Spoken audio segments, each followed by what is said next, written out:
Welcome to Scary Story Podcast.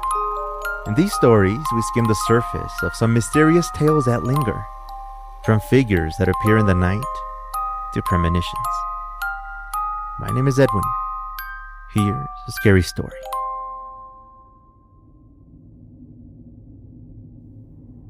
It was a good thing that the staircase in that house was made out of tile and cement, instead of those creaky old wooden ones that I was slowly starting to get used to.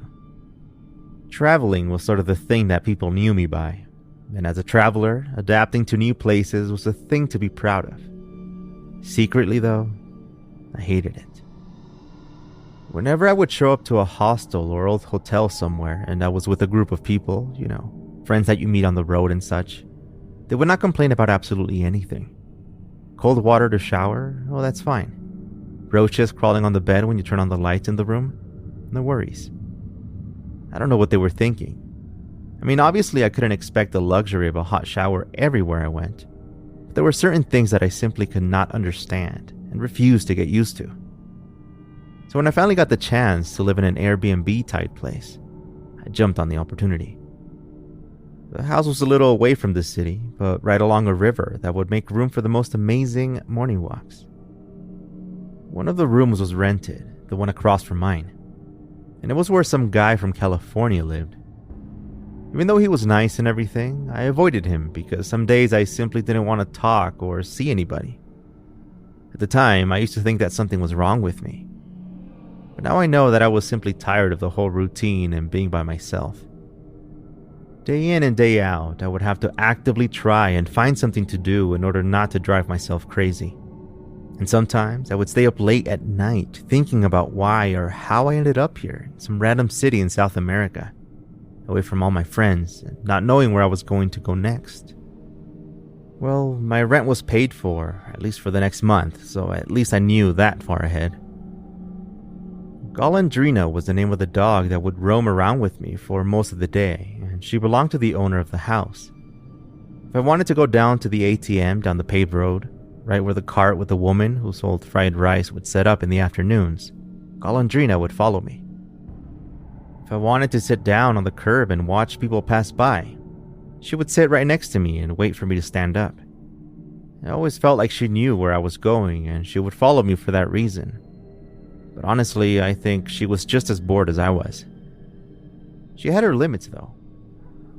Golondrina would sometimes stand by the edge of the house, looking right at me, but taking a few steps back, whimpering slightly, whenever I would go down toward the river walking path. Some dogs are afraid of water, I get that.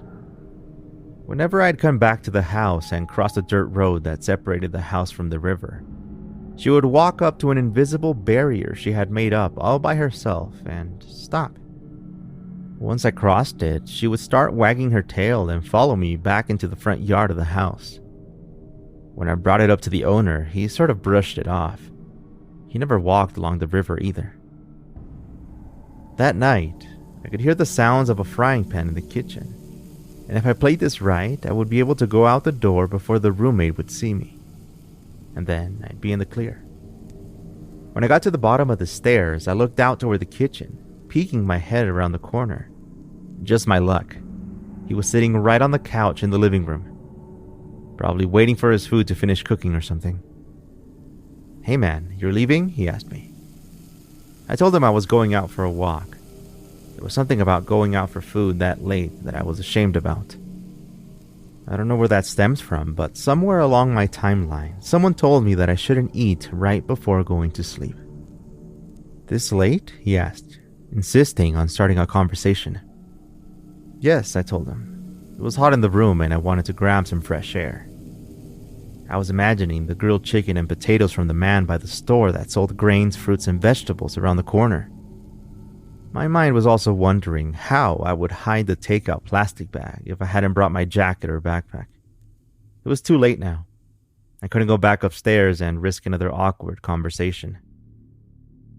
I shut the door behind me and caught a glimpse of Golondrina waking up right outside the door. She wagged her tail and then let it drop, as usual, and then walked with me to the gate and toward the dirt road. I was looking at her through the sides of my eyes as she simply stopped, let out a whimper, and took a few steps back. I looked at her and tapped on my thigh to encourage her to follow me, but she turned away. She did one of those dog sneezes and took 2 more tiny steps back. I stepped out into the dirt road. Hardly any cars passed by along this stretch, most opting to go down the paved road 1 more street over, away from the river. But still, maybe it's a city person type thing, but I didn't feel comfortable walking down a road, even if it was made of dirt and even if it was always empty. There was something about it, though. The eerie feel of the cold wind that rushed along the river, with faded lights out in the distance that would let you look up through the old trees and be able to see the stars and the moon, both in the sky and reflecting off the flow of the water.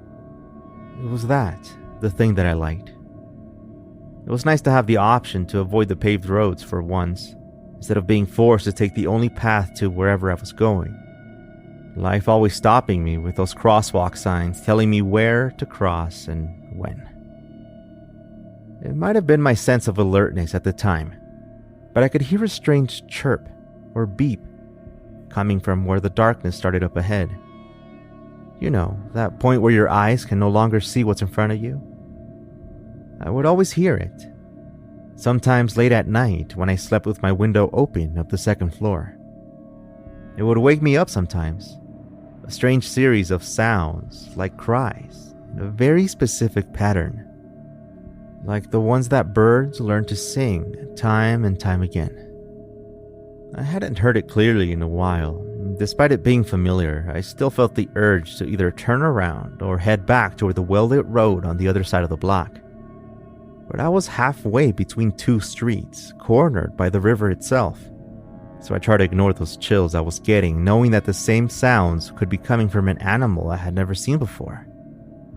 Lots of tales were told around there, from the strange creatures from the trees to the tiny goblins that make homes out of little caves in the rocks. I tried not to let them get to me as I saw the orange light from the corner just a few steps ahead. I turned into it and kept walking, slightly relieved and slightly rushed by the adrenaline that I had been feeling the whole way. I made it. I got my food to go and hesitated a little on going back the same way, but hey, that's what a traveler does, right? Adventure and that sort of thing. So I walked back to the dirt road, stopping on the corner, wondering how I would discreetly bring the food up to my room, even though there was nothing wrong with it. That same old anxiety was settling back in.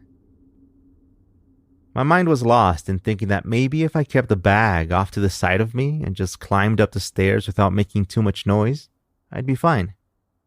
I even thought about eating outside by the trees in the dark, so I scanned the area for a tree stump or rock or something.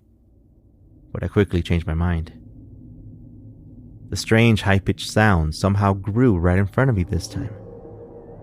And that's when I knew that the sound was not an alarm or a bird, but rather the laughter of a child. I looked around, my eyes already pretty well adjusted to the darkness of the place, when, up by the trees, right on the edge of the river, was the tiny figure of a girl, her white dress extending past her neck and over her head. She twisted her body to the left and then to the right, as if she were dancing, her laughter echoing through the trees. I picked up the pace for a second before realizing that I could get to the lit road faster if I turned around. I stopped in place, turned around, and I kept my eyes on that strange figure just across the street from me. She didn't seem to notice that I was around her. I ran to the street and turned the corner. I made my way back to the paved road that would take me straight home.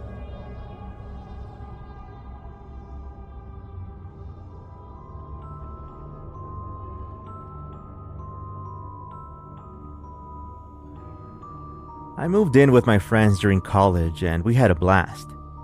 I mean, we would stay up late sometimes and still make it to our classes, and generally things were going really well. When we found the apartment, I was the only one that didn't get a chance to visit and I didn't get to pick my room. but the one that was assigned to me had a nice view to the courtyard and the playgrounds for the families that also lived in the complex. Our neighbors were all chill and had no major issues. The upstairs people were also kind of young and cool with us, telling us that they usually went out on the weekends and that music or parties would be alright on Friday and Saturday nights, since they usually worked early during the weekdays. We took them up on their offer several times, but eventually, we kind of tired them out. I was the first one to notice, since I would usually head back to my room first and could barely hear the music and chatter from our friends that we'd invite. But I could hear the conversations upstairs. It started off with one of them cursing and sounding very frustrated. It didn't seem like them. I could never tell what they were saying, but it happened several times. We were having a get-together one time, on a Friday evening.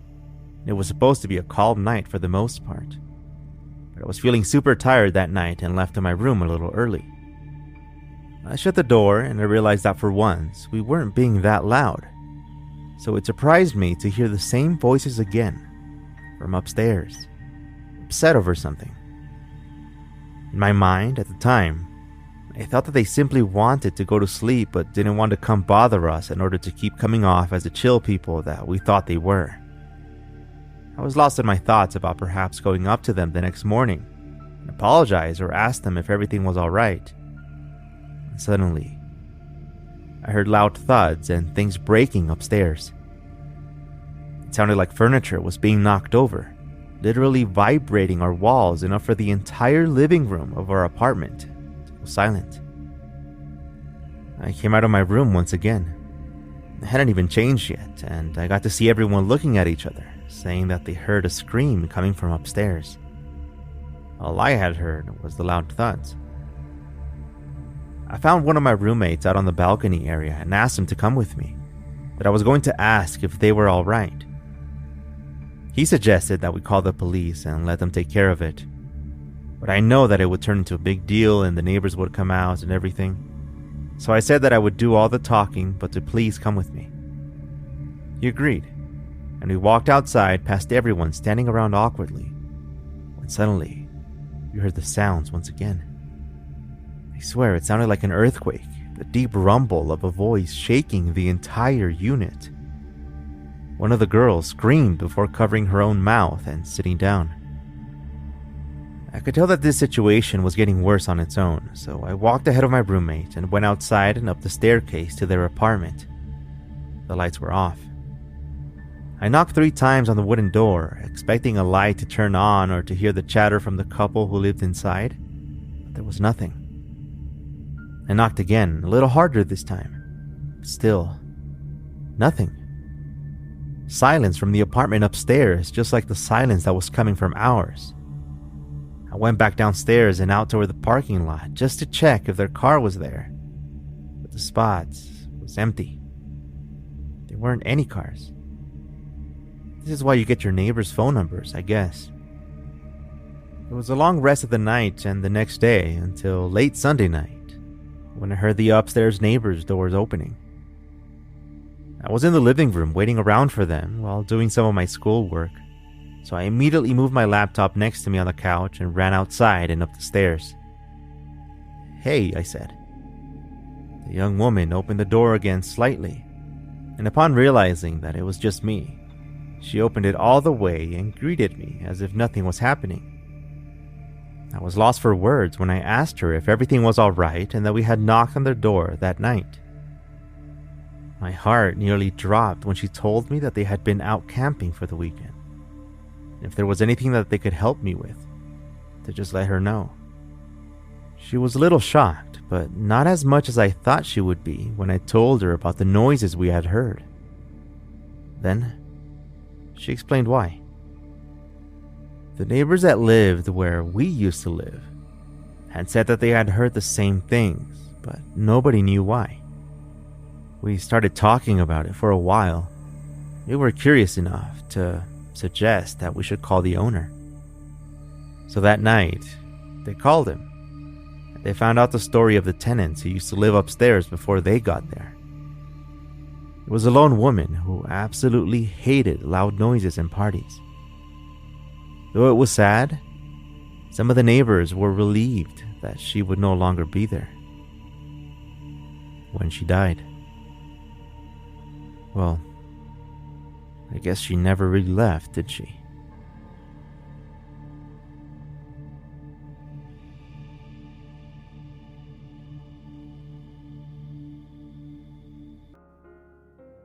Though I can't say that it still happens. For a while, I was going through a point where I could see or hear things before they happened.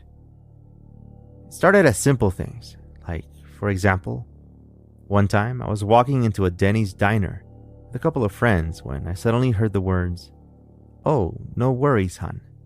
I'll get you some more napkins." And I remember this clearly, the tone and everything. And as we were getting closer to our table, we passed by a booth that had a family sitting together along with their 2 kids. And then, out of nowhere, one of them spills a glass of orange juice or soda, and the waitress that was leading us to our table suddenly stopped. She walked over to them and began wiping down the table, saying, "Oh, no worries, hon. I'll get you some more napkins," in the exact same voice. Though small and a bit insignificant to think about, I knew it was happening more often when I would be able to know what commercials were coming up next on TV and on the radio. A friend who was a complete skeptic when it comes to this sort of thing also told me that they were probably just cues or messages that I was catching due to my brain being on high alert or something, just picking up unconsciously without actually letting me know that I was doing so. He said that the napkin incident could be me imagining the phrase because the glass of juice might have been about to fall, and part of my brain picked that up without me becoming fully aware of it. That explanation made the most sense to me for a time, but then more bizarre things started happening. I could tell when the phone was about to ring and when my alarm was about to go off. In the middle of the night, I would wake up for no reason and then I'd hear some random sound outside, or I would get a text message immediately after. It was strange. The thing that was the hardest even for me to believe was a dream that I had about a man who would chase me around the house. No matter where I hid, he'd always find me. The dreams reminded me of a nightmare that I used to have as a kid, and it was intense. I remember running away from a bearded man right when I got off of school, but I'd somehow always managed to make it home safely. Then, he'd start knocking on all the windows and doors, peeking in through the blinds and the gaps between our curtains. I would wake up sweating and nearly screaming. Though these other times, as an adult already, they were different. It was a shadow that would roam around the house, someone that I knew was there, but I somehow always managed to get away. Either I would wake up just in time, or the shadow would just disappear. I looked up what shadows mean in our dreams, and I found so many mixed messages. About things regarding protection and others that people were trying to hurt me. Still, I had no idea what to do, and for a while, I didn't even want to leave my room. It was almost impossible for me to get anything done. I just didn't want to hear or see any more messages. That's what I called them. But I had no idea of what they were or what they meant. Premonitions is what my friends used to call them, but still, they happened only a few seconds before they manifested in real life, and I haven't found a single explanation for it. One night, I woke up after hearing an alarm sounding down the hallway, but when I was fully awake, I could no longer hear it. Since I had gotten used to it, I stayed alert for a few seconds when there it was. The smoke alarm started going off. Everything was fine. I think someone was smoking in the house or something. But still, the whole thing was getting creepier to me. Soon after, I had the same dream about being chased by a man's shadow around the house until I was cornered by him and a large piece of furniture. I had no way to escape. I closed my eyes, part of me knowing that this was all a dream, but still not letting go of the idea that it could have been real. I opened my eyes to look at it when, suddenly, the man in front of me opened his mouth wide as if he was about to scream. I had never been that scared in my life. I tried to run, but my legs wouldn't work. I was completely paralyzed. But then, almost like in a puff of smoke, the man disappeared. It was around that time when all of these premonition stuff started to go away and I stopped receiving messages. To this day, I have no idea what it meant or what it was about.